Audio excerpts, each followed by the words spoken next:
Isolated on terror on the world stage, Pakistan is bending over backwards to prove its fealty to China. The Pakistani Senate has now approved a resolution to declare Mandarin as an official language of the country. According to the resolution, the step will help deepen ties between Islamabad and Beijing. This comes even as Punjabi, Sindhi, Pashto, Balochi and many native languages are yet to be declared the official languages of Pakistan. So far, English, Urdu and Arabic have been the country's official languages. The Senate move comes days after the Industrial and Commercial Bank of China cleared a $500 million loan to Pakistan. Remember, China is also building the $50 billion One Belt, One Road project.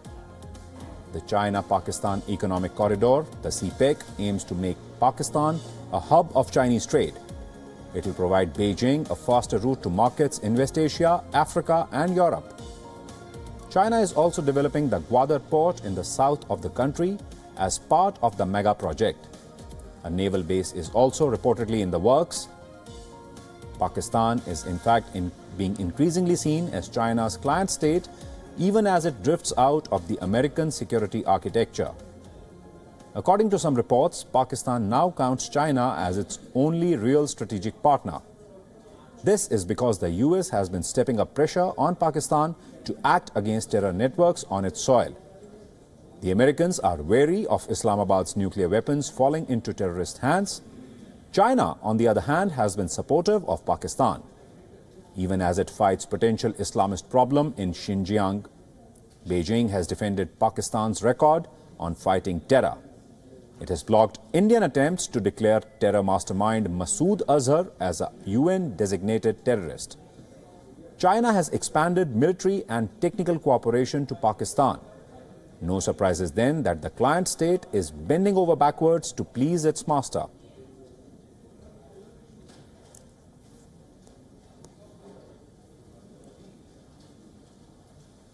Joining me on the broadcast is Shahzeb Jilani. He's a journalist and he's joining us from Karachi. Good afternoon, Mr. Jilani.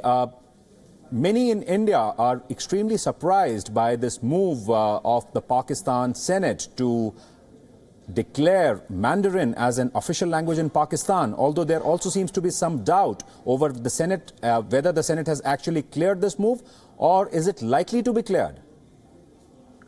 At the moment, it's just a resolution, which means it is the will of the upper house of the parliament that Chinese be taught in Pakistan. Remember, education is a provincial subject. So in schools, if you want to introduce Mandarin or Chinese, it is the respective provincial governments who will take a decision on this. But what is driving this? It's politics, it's economics. Already in many of Pakistani universities, Chinese is being offered as a language. And there is considerable interest among young people who are looking for jobs, who want to develop their skills, who want to work on projects which are being sponsored by China-Pakistan Economic Corridor. So this interest in Chinese language, in learning the language in China is driven by what is happening in Pakistan vis-a-vis One Belt, One Road. Indeed, Mr. Jilani. And what kind of a reaction would such a move elicit in Pakistan if Mandarin was actually made an official language of Pakistan? Do you think it would actually cheer people up? I don't think so, because provincial languages in Pakistan, and these were languages which were national languages before the country came into existence. So, for example, Sindhis are proud of their language, Pashtuns are proud of Pashto, Balochis feel that their language has been suppressed. So there are these respective ethnic groups or nationalities who believe that in order to create a Pakistani identity 70 years ago, their identity and their languages were suppressed. They were not encouraged to be taught. For example, in Karachi, where I'm talking to you from, a lot of people don't read or write Sindhi language. I'm a Sindhi speaker, right. But many of the people who came from India refused to learn the language because they said, you know, it's not going to help us with jobs and for our career prospects. So that creates more polarization. And this move towards learning Chinese, I think it will happen automatically to some extent because, as I said, because of economics and new projects coming on board. But I don't think there's like massive enthusiasm towards making this an official language. Indeed, Mr. Jilani, and also the fact that this heightened Chinese activity in Pakistan, you know, the kind of projects China is involved in making in Pakistan, it throws up opportunities, employment opportunities, as you mentioned, for Pakistani nationals who want to work in those Chinese projects. Probably there could be an opportunity where knowing the Chinese language could come in handy. But more than that, it seems like a very carefully thought political move. Talk to us a little about the politics involved here. Okay, so the speeches were made by senators who believe that Pakistan getting closer to China is a strategic decision which is in favor of Pakistan. As you said earlier, Pakistan doesn't have many friends in the neighborhood. It has had a love-hate relationship with the US.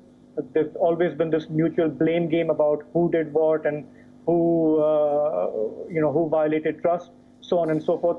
But there's a concern in Pakistan that we are seen to be putting all our eggs in one basket, i.e. relying on China for everything from economics to bailing us out on international fora like UN Security Council, right, standing up for us every time fingers are pointed in our direction. And this excessive reliance on China is not good for Pakistan, because my fear is that few years down the road, we'll be blaming the Chinese for a lot of problems that we will face in this country. So you want to maintain relationship on an equal footing with dignity. There is always some give and take, but you must not, as we did with the US, you must not kind of completely become a doormat and then complain about being mistreated. Also, Mr. Jilani, tell us a little about whether this resolution in the Senate, were there any dissenting voices, or were all the people there in support of this resolution? And also, is this resolution likely to sail through smoothly in Pakistan Senate? As I said, it's a resolution. It's not a proposed law. Okay.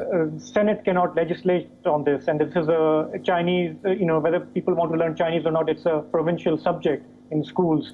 So this is, again, a will of the parliament. And there will be dissenting voices, nationalists who are represented in Senate. There are Pakhtun nationalists, there are Baloch nationalists.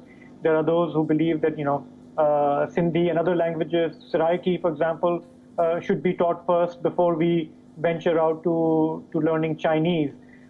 So I think that debate will happen, but in Pakistan, nobody takes it very seriously that we are going to start communicating with each other in Chinese from tomorrow.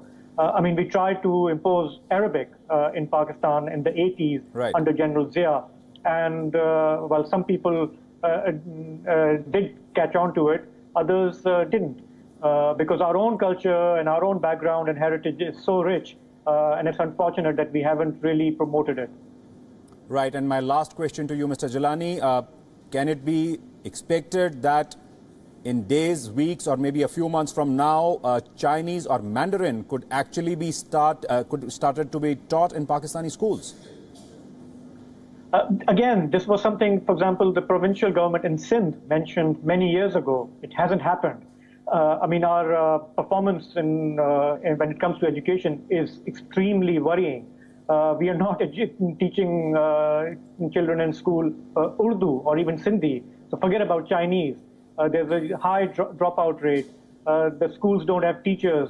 So we need to put our house in order before we even start to think about teaching Chinese to our children. Thank you so much, Mr. Shahzaib Jilani, for joining us with your perspective on this story.